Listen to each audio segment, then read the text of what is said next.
Bismillahirrahmanirrahim. Assalamualaikum warahmatullahi wabarakatuh. Baiklah, selamat siang anak-anak. Apa kabar hari ini? Alhamdulillah semuanya dalam keadaan sehat walafiat. Nah, anak-anak, pada hari ini kita akan kembali belajar dalam mata pelajaran IPA. Nah, di sini mata pelajaran IPA yang akan kita bahas adalah materi pewarisan sifat pada makhluk hidup. Nah, materi pewarisan sifat pada makhluk hidup ini ada pada materi IPA kelas 9 semester 1. Kemudian materi ini juga ada pada bab 3. Nah, anak-anak, pada materi ini ada beberapa indikator yang harus kita ketahui.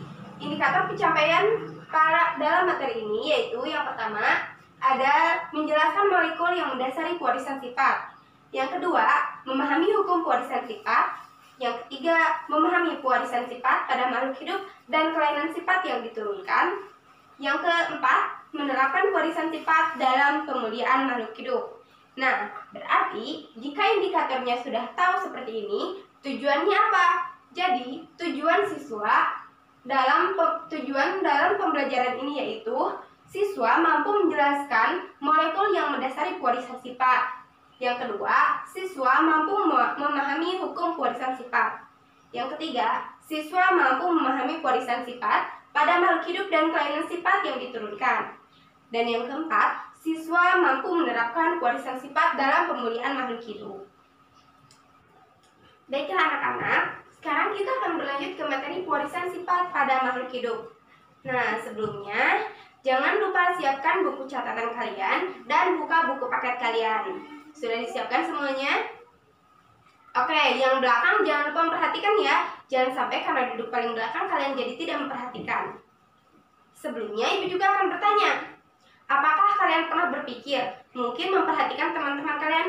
Teman sebangku saya rambutnya lurus, tapi teman di belakang saya rambutnya keriting. Kemudian teman perempuan saya yang itu dia berkulit sawo matang, tapi teman laki-laki saya yang ini dia berkulit putih misalkan. Nah, apakah kalian pernah memikirkan kenapa ada perbedaan di antara sifat-sifat teman kalian itu? Ada yang rambutnya lurus, ada yang rambutnya keriting, kemudian ada yang kulitnya putih, sawo matang, ada yang kuning langsat dan sebagainya. Apakah kalian pernah berpikir kenapa perbedaan itu terjadi di antara kalian? Nah, hal ini akan kita bahas dalam materi pewarisan sifat pada makhluk hidup ini. Oke anak-anak, sebelum kita memulai ke materi, ibu akan memberikan dulu lembar kerja siswa untuk kalian kerjakan. Nah, kalian bisa mengerjakannya sembari mendengar penjelasan ibu agar kalian lebih jelas nanti dalam menjawabnya. Tapi, lembar LKS ini nanti akan dikerjakan tiap kelompok. Jadi, baris pertama, kalian ini adalah kelompok 1. Baris kedua, kalian ini adalah kelompok 2, dan baris ketiga, kalian adalah kelompok 3 sampai belakang, oke? Nah, di SKS itu, nanti kalian cantumkan kelompok berapa. Misalkan kelompok 1, anggotanya siapa saja, cantumkan, kemudian kalian tuliskan jawabannya. Oke anak-anak, sekarang kita akan mulai materinya. Jadi, di dalam pewarisan sifat pada makhluk hidup itu, tidak sebenar-benar ada anak, rambutnya lurus. Oh, berarti itu karena ayahnya dan ibunya rambutnya lurus, dia pasti rambutnya lurus. Tidak seperti itu. Tapi, ada molekul yang mendasari tentang pewarisan sifat, tentang apa yang diturunkan dari orang tua kepada anak-anaknya. Nah, di sini molekul yang mendasari pewarisan sifat itu adalah ada materi genetik. Nah, materi genetik di sini ada yang namanya DNA, ada juga yang namanya RNA. DNA itu apa? DNA itu dapat merupakan sebuah singkatan dari deoksiribonukleat asid, sementara RNA ini adalah ribonukleat asid. Nah, si DNA dan RNA ini nanti dari induk atau dari orang tua itu akan diturunkan kepada anaknya. Nah, penurunan itulah disebut gen. Nah, kemudian DNA itu seperti apa, Bu? DNA itu yang bagaimana, Bu? Kita akan mengetahuinya di sini. DNA itu merupakan sebuah untaian panjang yang nanti seluruh untaiannya itu akan disebut kromosom. Nah, jadi di dalam kromosom yang untaiannya sangat panjang itu ada DNA dan ada RNA. Nah, lalu untaiannya seperti apa? Kita akan bahasnya pada struktur DNA dan RNA. Nah, di sini ada struktur DNA dan RNA, bisa kalian lihat. Nah, coba lihat. Nah, di sini ada sebuah untaian panjang dari ini. Ini adalah gambar dari DNA. Nah, di sini itu kenapa gambarnya seperti ini? Karena di sini tuh ini namanya itu untaian ganda, atau nanti kita akan mengenalnya dengan yang namanya double helix. Nah, kemudian asam nukleat atau yang terdiri dari DNA dan RNA ini, dia akan memiliki subunit. Subunitnya apa, Bu? Subunitnya itu adalah nukleotida. Nah, si nukleotida ini dia dapat dibagi menjadi lebih kecil lagi. Disebutnya adalah nukleosida. Gitu, dapat dipahami anak-anak? Bagus. Nah, kemudian kita akan beranjak ke nukleotida. Di sini perlu kita ketahui, nukleotida itu dia mempunyai bagian-bagiannya. Jadi, ada apa di dalam nukleotida? Di dalam nukleotida ini ada gugus fosfat, ada gula, dan ada basa nitrogen. Nah, kemudian kan di sini itu ada gula. Nah, khusus pada DNA, gulanya itu adalah gula pentosa, dan khusus pada RNA, gulanya itu adalah gula ribosa. Selanjutnya, kan tadi itu ada basa nitrogen. Nah, basa nitrogen itu dibagi lagi menjadi dua. Ada basa purin, ada juga basa pirimidin. Di sini basa purin ada adenin dan guanin, sementara basa pirimidin ada sitosin dan timin. Tapi untuk yang RNA, timinnya itu diganti menjadi urasil. Nah, anak-anak, setelah sejauh ini kita memahami tentang molekul yang mendasari warisan sifat, tentu kita akan bertanya-tanya, bagaimana kromosom itu dapat berbentuk seperti ini? Siapa yang menemukannya? Nah, di sini itu ada tokoh penting yang menemukan bagaimana bentuk dari DNA. Nah, di sini ada Maurice Wilkins dan Rosalind Franklin. Nah, mereka berdua ini tidak menemukan bentuk dari DNA secara langsung. Misalnya, mau cari bentuk DNA, cari di mikroskop, oh iya ini udah ketemu. Tidak seperti itu. Tapi mereka mempelajari SINAT X untuk menemukan DNA dari RNA ini dari tahun 1950 hingga 1953. Berarti mereka mempelajarinya 3 tahun untuk menemukan bentuk DNA yang seperti ini. Masya Allah sekali. Nah, anak-anak, yang selanjutnya ada yang namanya peranan materi genetik dalam pewarisan sifat. Nah, tadi itu kan kita sudah tahu bahwa di dalam pewarisan sifat itu ada yang namanya materi genetik. Lah, bagaimana peranan si materi genetik ini dalam pewarisan sifat? Di sini kita harus mengetahui ada istilah penting. Istilah-istilah penting ini perlu diingat dan tentunya harus kalian catat ya anak-anak. Jadi ketika kalian lupa, kalian bisa membaca catatan kalian. Nah, di sini ada sifat dominan, sifat resesif. Apa itu sifat dominan dan apa itu sifat resesif? Nah, sifat dominan ini merupakan sifat yang sering muncul atau mungkin lebih jelasnya semisalkan ketika ibu kalian rambutnya lurus, kemudian kalian rambutnya lurus juga, berarti sifat yang diturunkan dari ibu kalian itu adalah rambut lurusnya itu berarti sifatnya dominan. Tapi jika misalkan ibu kalian rambutnya lurus dan kemudian anaknya rambutnya ikal, berarti sifat yang diturunkan dari ibu ke anaknya itu adalah sifat resesif. Kenapa? Karena ternyata dia sifatnya lebih jarang muncul, gitu. Nah, kemudian di sini ada alel. Alel itu merupakan variasi gen. Jadi semisalkan ada orang tuanya rambutnya itu lurus. Nah, kemudian anaknya itu dua. Ada yang rambutnya lurus sama ada yang rambutnya ikal. Nah, perbedaan tersebut dinamakan variasi gen atau alel. Di sini juga ada fenotip dan ada genotip. Bedanya apa fenotip sama genotip? Nah, kalau fenotip ini merupakan ekspresi gen. Jadi, ketika ibu kalian rambutnya lurus, kemudian kalian juga memiliki rambut lurus. Nah, ciri dari rambut lurus tersebut merupakan ekspresi memperlihatkan gen pewarisan sifat kalian. Kemudian, kalau genotip itu merupakan keseluruhan informasi genetik di dalam tubuh satu individu. Begitu. Nah, kemudian tadi kan kita sempat membahas kromosom. Nah, di sini kromosom itu ada yang namanya kromosom haploid, ada yang namanya kromosom diploid. Kalau kromosom haploid itu kromosom yang tidak mempunyai pasangan. Tapi kromosom diploid itu kromosom yang berpasangan. Nah, kan kalian suka tahu di itu 2, mono, di tri. Nah, di itu 2, diploid. Berarti ditulisnya kalau yang haploid itu karena dia tidak memiliki pasangan hanya N saja. Berarti artinya 1N. Kalau yang haploid, kalau yang diploid dia memiliki pasangan. Nah, ditulisnya 2N gitu. Kemudian kita juga perlu tahu di dalam tubuh kita ini kan ada kromosom. Nah, berapa kromosom kira-kira? Di dalam tubuh kita itu, di dalam tubuh manusia ada tepatnya 23 pasang kromosom. Nah, berarti karena ini disebutnya 23 pasang, berarti ini kan diploid ya, berpasangan. Kalau tidak berpasangan, berarti 23 kali 2, berarti ada 46 kromosom di dalam sel tubuh kita. Nah, si kromosom ini ada 46. Kalau 46 itu yang tidak berpasangan. Kalau berpasangannya berarti tinggal dibagi 2 saja, 23. Nah, berarti jika si 46 kromosom itu dibagi 2, ada setengahnya dan ada setengahnya lagi. Ada 23 pertama, ada 23 kedua. Nah, di sini ada 23 pertama. 23 pertama itu yang di sini disebutnya adalah autosom. 23 pertama autosom. Nah, autosom ini merupakan kromosom yang nanti akan menyusun sel tubuh kita, seperti menyusun sel rambut, menyusun sel tangan, dan lain sebagainya. Sementara 23 kedua itu disebut gonosom. 23 kedua.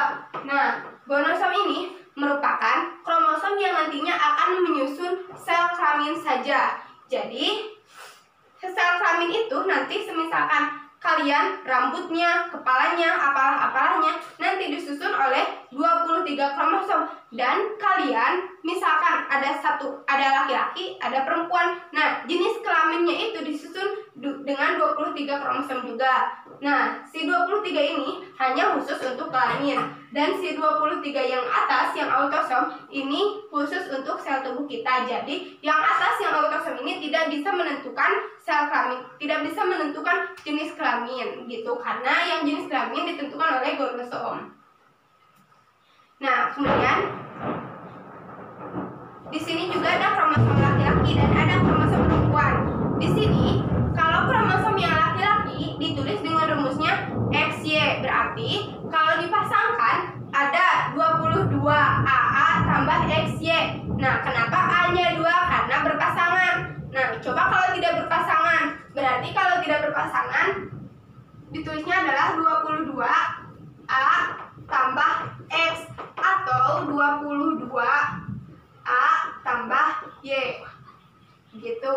Nah, kemudian kalau yang kromosom perempuan ini, nah kromosom perempuan, kalau yang laki-laki itu XY, nah yang perempuan itu XX. Jadi jika dipasangkan ada 22 AA tambah XX. Jika tidak dipasangkan berarti hanya 22 A tambah X. Kenapa tambah X saja? Karena XX jadi sama-sama gitu. Nah, kemudian kalian pernah dengar bahwa sel sperma, saat misalkan sel sperma dari seorang laki-laki bertemu dengan sel telur. Nah, si sel sperma itu dia memiliki kromosom X dan memiliki kromosom Y. Berarti ada kemungkinan nanti dia menghasilkan X atau menghasilkan Y, atau maksudnya ada kemungkinan nanti si sperma itu menghasilkan anak perempuan atau menghasilkan anak laki-laki. Nah, tapi untuk sel telur dia hanya memiliki kromosom X saja. Jadi, semisalkan ada satu sperma yang membawa kromosom X bertemu dengan sel telur yang tentu saja sel telur itu membawa kromosom X, berarti sel sperma X bertemu dengan sel telur X nanti akan digabungkan jadi XX, berarti anak yang nanti akan lahir anaknya perempuan atau laki-laki. Tentu saja perempuan. Kenapa? Karena sel spermanya membawa kromosom X dan sel telurnya membawa kromosom X. Jika mereka berdua bertemu, maka akan jadilah anak perempuan. Nah, tapi jika sel sperma yang dibawanya adalah kromosom Y, nah ketika si kromosom Y Y dari sel sperma bertemu dengan kromosom X dari sel telur, berarti dia akan menghasilkan XY. Nah, jadi anak yang akan lahir nanti itu perempuan atau laki-laki? Tentu saja laki-laki karena XY, begitu ya. Dapat dimengerti? Oke, bagus anak-anak. Jadi anak-anak, ketika tadi misalkan orang tua kalian menurunkan sifat kepada kalian, nah berarti orang tua kalian yang menurunkan sifat. Nah, orang tua itu disebutnya parental ya. Parental. Ini juga merupakan istilah penting. Dan kemudian anaknya, anak yang mendapat atau keturunan yang mendapat turunan sifat dari orang tuanya itu disebut apa? Disebutnya benar, filial.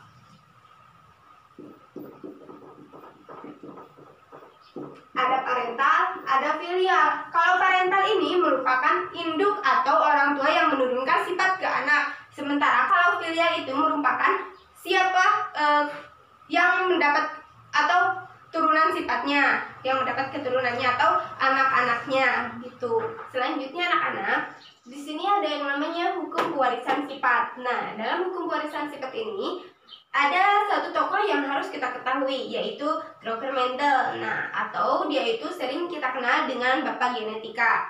Nah, di sini dalam hukum pewarisan sifat ada dua. Yang pertama ada persilangan monohibrid atau persilangan satu sifat beda. Nah, di sini ada hukum Mendel. Dalam hukum Mendel 1 ini ada yang namanya dominan dan ada yang namanya intermediate. Yang dominan itu ada menghasilkan dua sifat yang berbeda, sementara yang intermediate ini menghasilkan 3 sifat yang berbeda. Contohnya begini, ibu punya bunga, bunganya ada bunga mawar merah darah dan ada juga bunga mawar warna putih. Nah, jika dikawinkan, misalnya begini, di sini ada yang jantan, bunga mawar merah mudanya, bunga mawar warna merah darahnya misalkan jantan. Kita simbolkan dengan huruf M besar. Dan yang betinanya itu warnanya putih. Kita simbolkan dengan M kecil. Nah, ketika dia dikawinkan, maka dia akan menghasilkan warna merah dan akan menghasilkan warna putih. Dia akan menghasilkan warna putih. Nah, jadi yang dominan itu dia akan menghasilkan sifat yang sama dari induknya. Ketika bunga mawar warna merah darah dikawinkan dengan bunga mawar warna putih, hasilnya yaitu akan anaknya bunga mawar berwarna merah dan ada bunga mawar berwarna putih. Tapi beda lagi dengan yang intermediate. Intermediate ini kan menghasilkan 3 sifat beda. Contohnya, bunga mawar dari satu sifat yang dikawinkan, dia akan menghasilkan 3 sifat anakan. Ini kita hapus dulu. Nah, contohnya bunga yang jantan itu kan berwarna merah darah, sementara yang betinanya berwarna putih atau M kecil. Nah, jika dia nanti dikawinkan, dia kemungkinan besar akan mempunyai sifat warna merah saja, merah darah. Kemudian ada yang warna putihnya,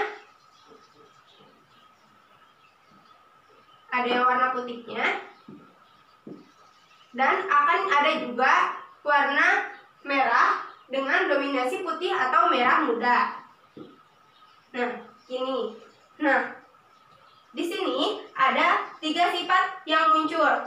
Nah, kalau yang tadi itu kan hanya 2 sifat yang muncul. Ketika warna merah dikawinkan dengan warna putih, hasilnya anaknya satu akan mempunyai warna merah dan satu akan mempunyai warna putih. Jadi hanya akan menghasilkan 1 sifat beda. Tapi yang intermediate ini, ketika si merah dikawinkan dengan si putih, nanti akan menghasilkan 1 kemungkinan anaknya berwarna merah, yang kedua kemungkinan anaknya berwarna putih, dan yang ketiga dominan. Yang ketiga adalah kombinasi dari warna merah dan putih, yaitu merah muda. Nah, selanjutnya anak-anak, di sini ada persilangan hibrid. Nah, persilangan hibrid ini atau sering kita kenal dengan hukum Mendel 2. Ada dalam hukum Mendel 2.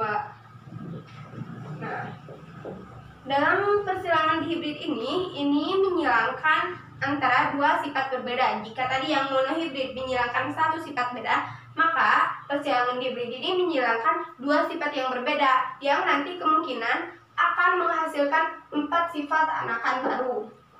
Contohnya, contoh 2 sifat yang berbeda. Misalkan ibu punya contoh, kita punya buah mangga yang ukurannya besar, tapi rasanya masam. Kita simpulkan dengan huruf M. Kenapa mangga yang besarnya disimpulkan dengan huruf P besar? Karena dia dominan. Nah, mangga yang masamnya kita simpulkan dengan M kecil, karena dia yang ini homozigot, yang ini heterozigot. Kemudian buah mangga yang kecil, ada juga buah mangga yang ukurannya kecil, kita simpulkan dengan B kecil. Nah, tapi si mangga kecil ini rasanya manis, kita simpulkan dengan M yang besar. Nah, jika kita inginnya buah mangga dengan ukuran yang besar dan rasanya manis, berarti kita perlu mengawinkan antara buah mangga rasa masam dengan buah mangga besar. Buah mangga besar rasa masam dengan buah mangga kecil rasa manis. Nah, anak-anak, tadi kan kita akan mengalihkan buah mangga dengan buah yang ukurannya besar tapi rasanya masam dengan buah mangga yang ukurannya kecil tapi rasanya manis. Di sini ibu sudah mempunyai tabel. Nah, ini tandanya berarti simbol bahwa dia itu betina, dan ini simbol yang atas bahwa dia jantan. Nah, di sini kita akan mengalihkan. Nah, kita lihat, ibu sudah menuliskan di sini ada perbandingannya. Nanti jika mereka berdua sifat berbeda ini dikalikan, dia akan menghasilkan 9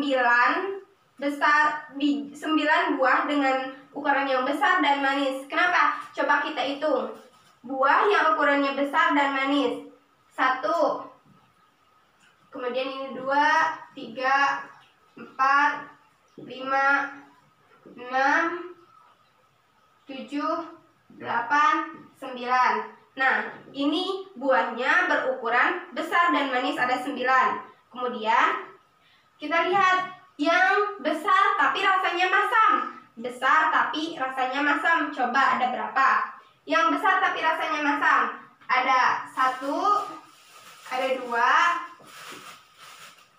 dan kemudian ada 3. Nah, ini yang besar tapi rasanya masam. Kemudian kita lihat yang kecil rasanya manis. Di sini ada 1, 2, 3. Ini yang kecil tapi rasanya manis. Dan ada 1 sifat yang buahnya itu ukurannya kecil dan rasanya masam. Sudah dia kecil, sudah rasanya masam, tidak manis. Ini ada 1. Nah, gitu. Dimengerti anak-anak? Berarti perbedaan dari persilangan monohibrid dan hibrid. Kalau monohibrid ini, dia hanya bisa menyilangkan 1 sifat yang berbeda. Tapi kalau yang di hibrid ini, dia dapat menyilangkan 2 sifat yang berbeda, gitu. Baiklah anak-anak, yang selanjutnya di sini ada warisan sifat pada makhluk hidup dan kelainan yang diturunkan. Nah, jika tadi kita sudah tahu bagaimana warisan sifat kepada makhluk hidup dari induk kepada turunannya, di sini kita akan mengetahui berbagai kelainan yang diturunkan melalui gen. Nah, di sini ada beberapa contohnya. Ada hemofilia, ada buta warna, ada albino, dan ada gangguan mental. Nah, untuk mengingat ini, ibu punya lagu. Nah, jadi sifat-sifat ini akan kita nyanyikan agar kita lebih mudah mengingatnya. Dengerin ya anak-anak. Darah sukar membeku, namanya hemofilia. Tak bisa bedakan warna, namanya buta warna. Kulit gak ada pigmen, namanya itu albino. Kalau orang gak waras, namanya gangguan mental. Nah, itu ya anak-anak. Nah, ini lagunya ingat-ingat. Biasanya kalau kita mengingat materi dengan mendengar musik atau dengan dilagukan, dengan dinyanyikan, maka biasanya itu akan lebih mudah terserap. Seperti bagaimana kalian kalau mendengarkan lagu-lagu Korea ya, pasti lebih mudah diingat. Nah, yang selanjutnya ada penerapan warisan sifat dalam kehidupan sehari-hari. Di sini ada penerapan warisan sifat pada hewan dan ada penerapan warisan sifat pada tanaman. Contohnya bagaimana? Nah, Warisan sifat pada hewan dan pada tanaman ini dapat dilakukan dengan perkawinan silang yang nanti akan menghasilkan bibit unggul. Contohnya yang tadi, jika kita ingin menghasilkan buah mangga yang besar dengan rasa yang manis, maka kita mengalihkan atau kita mengawinkan buah mangga yang ukuran besar rasa masam dengan buah mangga yang ukuran kecil rasanya manis. Nanti dia akan menghasilkan salah satu anakannya, yaitu buah mangga berukuran besar dengan rasa yang manis. Nah, jadi begitu anak-anak, kalian mengerti? Apa ada yang ingin ditanyakan?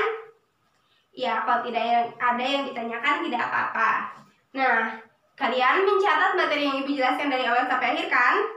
Bagus, kalau kalian mencatat materinya dari awal sampai akhir, kalian bisa membukanya nanti di rumah. Dan jangan lupa untuk dibaca-baca ulang kembali materi-materi yang sudah Ibu jelaskan sebelumnya. Nah, tadi kan Ibu sudah memberikan LKS untuk kalian. Nah, lembar kerja yang tadi kalian kerjakan per kelompok itu, tolong dikumpulkan kembali ke Ibu, karena itu nanti akan Ibu periksa. Nah, kemudian jangan lupa mencantumkan kelompok dengan nama-namanya. Nah, kalian semua mengerjakannya berdiskusi kan? Berdiskusi kelompok, tidak mengerjakan individu. Ya, bagus. Kalian harus mendiskusikannya karena ini tugas kelompok. Nah, karena Ibu sudah memberikan materi pada bab 3 ini tentang pewarisan sifat pada makhluk hidup, mungkin waktunya juga sudah habis. Sekarang kalian kumpulkan LKS-nya. Kemudian kalian lihat di buku paket kalian, yang pada materi pewarisan sifat ini ada di sana pada halaman 157. Di sana ada uji kompetensi. Nah, kalian harus mengerjakannya. Dan ini kalau yang tadi LKS kalian kerjakannya sendiri-sendiri, kalau yang tadi LKS kalian kerjakannya per kelompok, nah uji evaluasi yang ini, uji kompetensi yang ini di buku itu kalian kerjakan individu. Minggu depan saat kita pertemuan kembali, Ibu harap kalian sudah mengerjakan semuanya. Oke, dimengerti anak-anak? Bagus. Kalau gitu, mungkin kita akan mengakhiri pembelajaran kali ini. Semoga kalian bisa mengerti pembelajarannya dan bisa mengamalkannya dalam kehidupan sehari-hari. Oke anak-anak, mungkin cukup sekian untuk pembelajaran kali ini. Kita sampai jumpa di pembelajaran minggu selanjutnya. Assalamualaikum warahmatullahi wabarakatuh.